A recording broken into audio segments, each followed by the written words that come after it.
నమస్తే, నేను మీ ఈశ్వర్. న్యూస్ కి స్వాగతం. వార్తల్లోని ముఖ్యాంశాలు. మార్వాడి గో బ్యాగ్ ఉద్యమం హైదరాబాద్ నగరం నుంచి తెలంగాణలోని వివిధ ప్రాంతాలకు విస్తరిస్తుంది.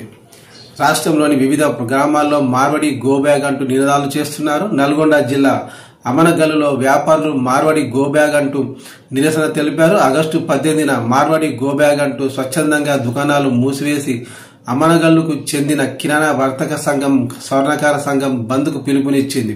తెలంగాణలో మార్వాడీలు అన్ని ప్రాంతాల్లో విస్తరించడం వల్ల తెలంగాణ యువత ఉపాధి కోల్పోతున్నారని ఆరోపించారు. ఇలాగే కొనసాగితే తెలంగాణ ప్రజల మనుగడకు ముప్పు వాటిల్లే ప్రమాదం ఉందని ఆందోళన వ్యక్తం చేస్తూ బంద్కు పిలుపునిస్తున్నట్లుగా వ్యాపారులు తెలియజేశారు.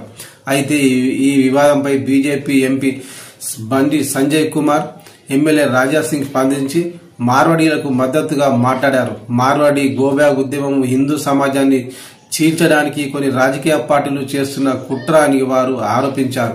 అయితే మార్వాడీలు ఆర్థికంగా దోపిడీకి పాల్పడుతున్నారని ఈ వివాదం సోషల్ మీడియాలో రాజకీయాల వర్గాల మధ్య తీవ్ర చర్చలకు దారితీస్తుంది.